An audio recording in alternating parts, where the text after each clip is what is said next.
This is part 2. We got the crank out, and it did more than rip the bearing. As you can see, it's split right there in the rod.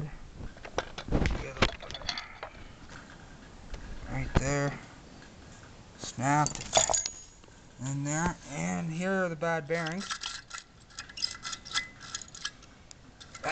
Didn't really turn.